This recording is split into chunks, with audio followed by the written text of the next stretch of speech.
ये सारे फॉर्मूले जो लिखे हुए हैं कौन से हैं? मटेरियल प्राइस वेरिएंस के। अब इधर देखो, ये सबको समझ में आ गया है, एकदम क्लियर है। अब लेबर में क्या करना है, तो सबसे पहला काम लेबर में मटेरियल को हटा के यहाँ लिखना है लेबर वेरिएंसेस। ठीक है, जो जो चीज इसमें चेंज होती जाएगी ना, वो चीज का कलर मैं यहाँ चेंज कर दूंगा।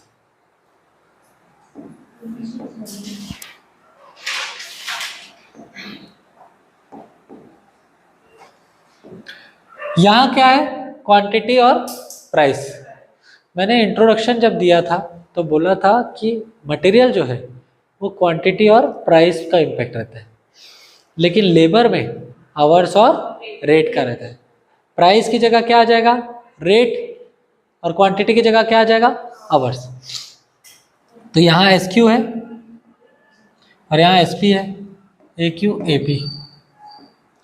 तो एस क्यू की जगह, एस पी की जगह, क्यू की जगह क्या आ जाएगा, एस एच, और इसकी जगह, इसकी जगह और इसकी जगह। आया समझ में? बस मटेरियल का फॉर्मूला अगर आया, समझ गए हो ना। लेबर कितना इजी है, देखो लेबर के लिए स्टैंडर्ड कॉस्ट होगी standard our into standard rate, क्योंकि वो आवर्स और रेट पे निर्भर करता है। वैसे ही एक्चुअल कॉस्ट होगी actual hour into actual rate. वैसे ही अब दूसरा आते हैं, मटेरियल प्राइस वेरिएंस, इसकी जगह ये हो जाएगा लेबर रेट वेरिएंस। कौन सा वेरिएंस, रेट वेरिएंस। और फॉर्मूला क्या होना चाहिए, मटेरियल का क्या लिखते थे, S P minus A P into A Q. यहाँ हो जाएगा S R minus A are, देखो रेट का variance, into A H. Perfect, very good. वहाँ मटेरियल यूसेज वेरिएंस को फिर हटा के यहाँ करते हैं लेबर एफिशिएंसी वेरिएंस, क्योंकि देखो लेबर यूसेज नहीं, लेबर की एफिशिएंसी होती है, करेक्ट। जैसे अगर 8 घंटे बोलूँ पढ़ने के लिए और आप लोग 7 घंटे ही पढ़ो, तो ये आपकी एफिशिएंसी बताती है। और वैसे ही 10 घंटे पढ़ो तो वो आपकी एफिशिएंसी बताती है। तो इसीलिए लेबर में क्या आएगा, एफिशिएंसी वेरिएंस।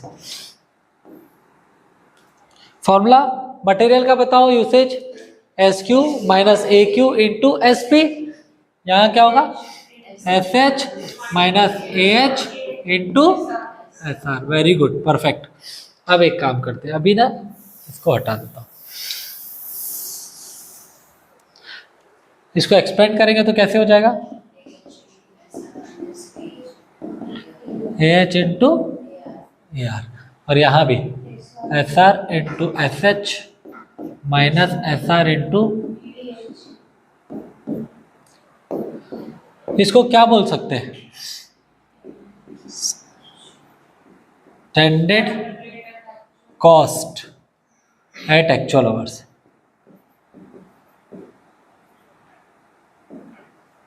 कि एक्चुअल आवर में आपने टोटल स्टैंडर्ड कॉस्ट कितनी निकाली। समझ गए? जैसे वहां क्या लिखते थे, standard cost for actual quantity, यहाँ लिख रहे हैं standard cost for actual hours. तो सिंपल है, जैसा मटेरियल था वैसा ही लेबर है, क्यू की जगह एच आ गया, पी की जगह आर आ गया। अब ये जो चीजें लिखी हुई है, सबसे पहली this is for only one type of labour. अब आपके पास अलग अलग टाइप ऑफ लेबर्स नहीं है, जैसे अलग टाइप क्या क्या हो सकते हैं, स्किल्ड, अनस्किल्ड, सेमी स्किल्ड, ये 3 प्रकार के हो सकते हैं। या हम दूसरे तरीके से बोले तो कहीं बोल देगा टाइप 1 लेबर ये है, टाइप 2 लेबर ये है, कुछ भी बोल सकता है, सुपरवाइजर लेवल ये है, वॉट एवर, वो अलग अलग तरीकों से आपको बता सकता है क्या क्या लेबर हो सकते हैं। ये जो फॉर्मूले हैं ये सिर्फ तब है जब there is only one type of labour. Clear है? पक्का? ठीक। अब इसके बाद हम आते हैं, ये कोई आइडल टाइम नहीं है इसमें, there is no idle time and only one type of labour. Case लिख देता हूं, no idle time and only one type of labour, पहला कॉन्सेप्ट। ठीक है,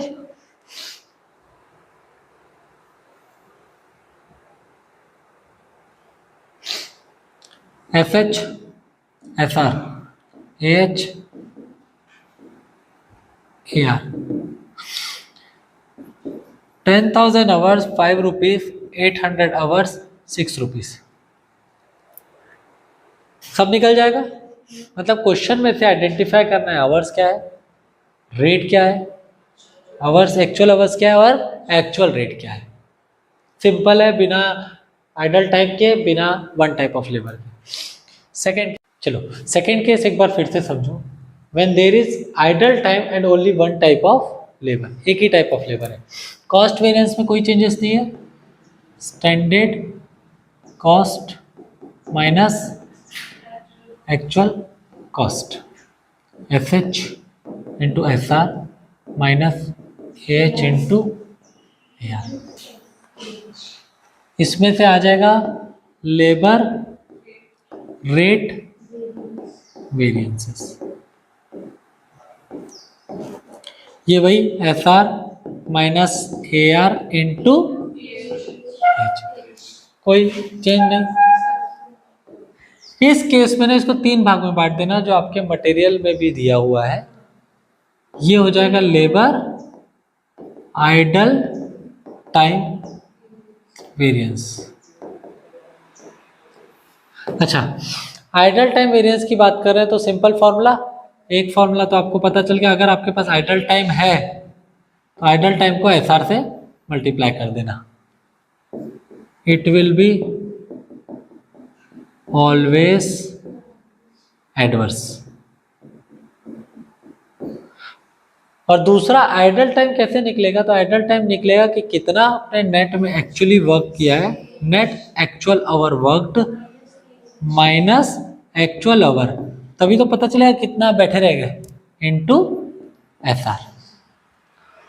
अब क्योंकि यहाँ पे नेट एक्चुअल आवर आ गया और मेरे को एफिशिएंसी का एक फॉर्मूला याद है जिसमें मैं standard our minus actual our करता था, यहाँ पे एक्चुअल तो आ गया, तो यहाँ पे एफिशिएंसी जो है लेबर एफिशिएंसी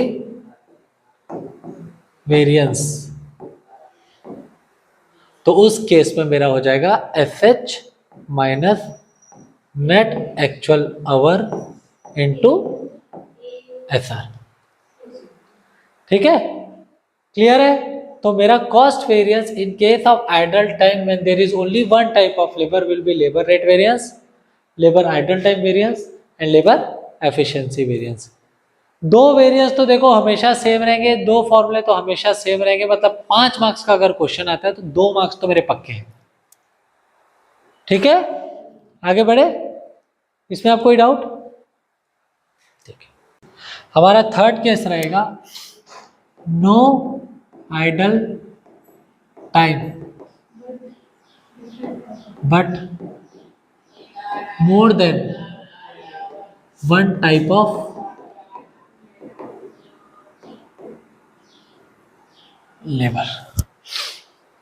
अब क्यों, अब आएगा यहाँ पे रिवाइज्ड, क्योंकि मटेरियल में भी रिवाइज्ड क्वांटिटी आई थी तो यहाँ पे रिवाइज्ड आवर्स आएगा। तो बेसिक टर्म्स जो मैंने आपको इस बार नहीं बताया वो एक बार देख लो। Standard hour S H, standard rate F R, actual hours A H, actual rate A R, और अब एक आएगा revised actual hour R A H. एक अभी मैंने बात की नेट एक्चुअल आवर वर्कड, जिसको हम बोलेंगे एन ए एच, और एक होता है आइडल टाइम। डायरेक्ट फॉर्मूला लिखना है तो इसको आइडल टाइम आईटी बोल देना। तुम लोग को नहीं बताने की जरूरत थी, this is for the audience. चलो, no idle time but more than one type of labour, वही लेबर कॉस्ट। अब ऐसे लिख रहा हूं एस सी माइनस ए सी, फिर आएगा लेबर रेट वेरिएंस, क्या होगा फॉर्मूला लेबर रेट वेरिएंस का? S R minus A R into H. फिर अब एक बार बुक की तरह लिखते हैं, because there is no idle time, तो मेरे पास आ जाएगा लेबर एफिशिएंसी वेरिएंस। फॉर्मूला क्या रहेगा? F H minus A H into, अब क्योंकि दो या दो से अधिक टाइप के लेबर हैं तो हमारे पास यहाँ दो चीजें आएंगी। एक आएगा लेबर मिक्स वेरिएंस, वहां पे मटेरियल मिक्स वेरिएंस आता था, तो यहाँ लेबर मिक्स वेरिएंस। वहां पे मटेरियल सब यूसेज आता था, तो यहाँ लेबर सब एफिशिएंसी या लेबर यील्ड वेरिएंस, जो भी आप बोलना चाहो, दोनों ठीक है। मिक्स वेरिएंस में वहां पे मैंने आपको बताया था मटेरियल मिक्स जो है वो किसको कंपेयर करता है? फॉर्मूले में एक्चुअल को कंपेयर करता है, एक्चुअल क्वांटिटी को कंपेयर करता है। तो ये एक्चुअल आवर को कंपेयर करेगा, R A H minus A H into S R. और वहां बताया था सब यूसेज किसको कंपेयर करता है? स्टैंडर्ड को। तो ये भी किसको कंपेयर करेगा? F H minus. मान लो कभी ऐसा हो एग्जाम में हम लोग ना फॉर्मूला भूल गए, हमको राहुल सर की ना एक बात याद आ रही थी कि अरे यार मिक्स जो है ना वो एक्चुअल को कंपेयर करता है, मिक्स जो है एक्चुअल को कंपेयर करता है, तो मिक्स तो लिख दिए, पर कंफ्यूजन हो रहा है कि इस फॉर्मूले को कैसे बनाए। ये दोनों को माइनस कर देना, ये आ जाएगा। ये वाले फॉर्मूले से इसको माइनस कर दोगे ना तो ये वाला फॉर्मूला आ जाएगा, क्योंकि जब इन दोनों को जोड़ने से ये आ सकता है तो सेटलमेंट कर देना। क्लियर है? पक्का? ये फॉर्मूला तो एकदम इजी है, याद रहेगा। ये फॉर्मूला एकदम इजी है, याद रहेगा। भगवान ना करे कभी भूल गए फॉर्मूला तो ये दोनों को माइनस कर देना, वो आ जाएगा। फिर किसी भी एक को याद रख लो, दूसरे को माइनस कर देना, अपने आप आ जाएगा। ठीक है? Now what is R A H? R A H क्या है? तो R A H is actual hours या डिस्ट्रीब्यूशन, लिखो distribution of actual hours in standard proportion, standard ratio. Revised actual hour, actual hour का जो भी टोटल रहेगा उसको स्टैंडर्ड के रेशियो में आपको डिस्ट्रीब्यूट कर देना है, तो वो आपका आ जाएगा आर ए एच। ठीक है? और मटेरियल में आर ए क्यों आता था? जब when there is difference in input labor hours of standard and actual, जब ये दोनों के बीच में डिफरेंस रहेगा तभी हमारा क्या आएगा? R A H. अगर डिफरेंस नहीं रहेगा तो आर एच की जरूरत नहीं पड़ेगी। यहाँ तक क्लियर है कॉन्सेप्ट? और कुछ टर्म्स थे, स्टैंडर्ड आवर को एस एच बोलना है, स्टैंडर्ड रेट को एस आर बोलेंगे, एक्चुअल आवर को ए एच बोलेंगे, एक्चुअल रेट को ए आर बोलेंगे, रिवाइज एक्चुअल आवर को आर एच बोलेंगे, नेट एक्चुअल आवर वर्क को एन एच बोलेंगे, आइडल टाइम को आई टी बोलेंगे। ठीक है? अब हमारा अगला case, more than one type of labour and there is also idle time. सबसे पहले क्या आएगा? Labour variance. तो लेबर कॉस्ट वेरिएंस का फॉर्मूला स्टैंडर्ड कॉस्ट माइनस, चलो फॉर्मूला आप सबको पता है तो इस पर मैं ज्यादा मेहनत नहीं करता हूं। फिर आता है labour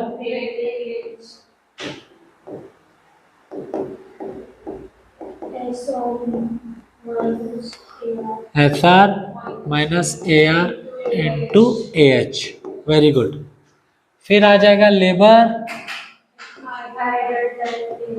very good, idle time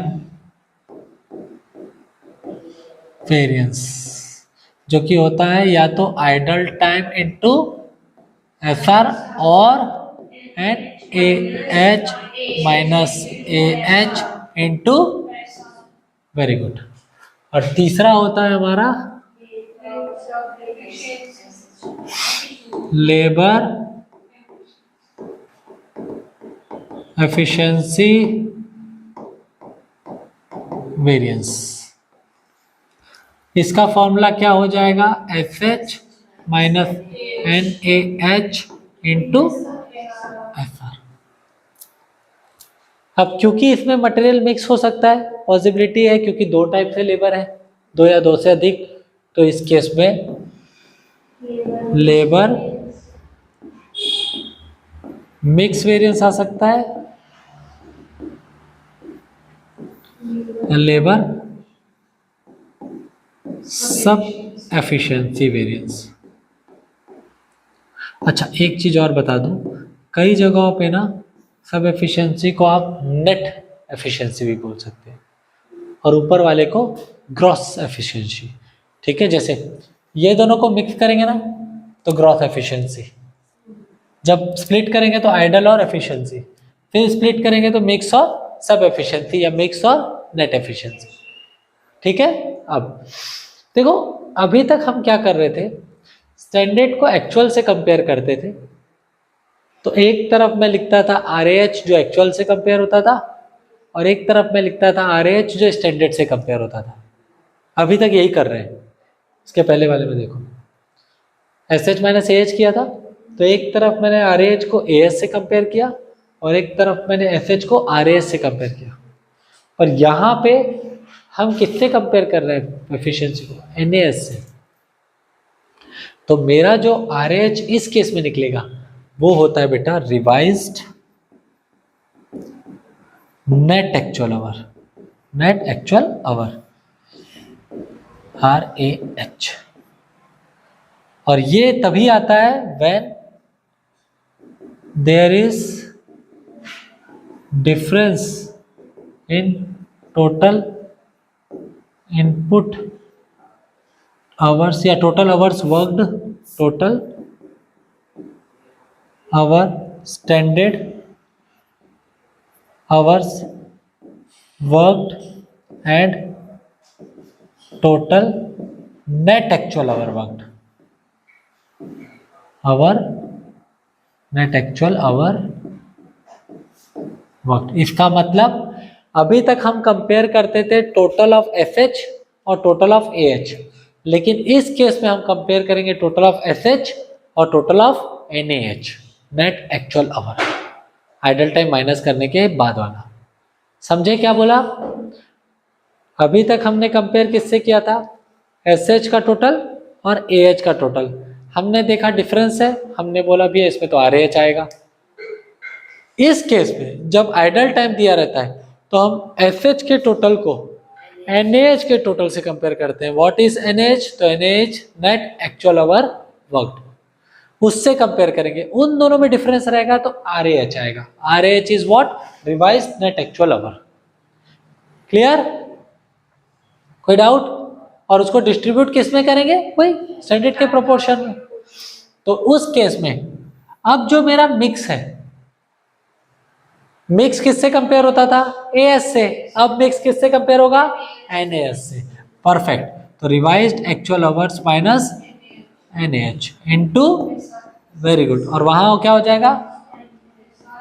FH minus RAH। ठीक है, देखो कॉन्सेप्ट समझ में आ जाए ना तो फॉर्मूले खुद ही बन जा रहे हैं। बस एक फॉर्मूला स्टार्टिंग का याद रखना है, उसके बाद तो हम खुद ही बना ले रहे हैं, सिर्फ से और सिर्फ कॉन्सेप्ट क्लियर होने में। अब ये सारा चीजें क्लियर है? पक्का? क्या ये क्लियर है?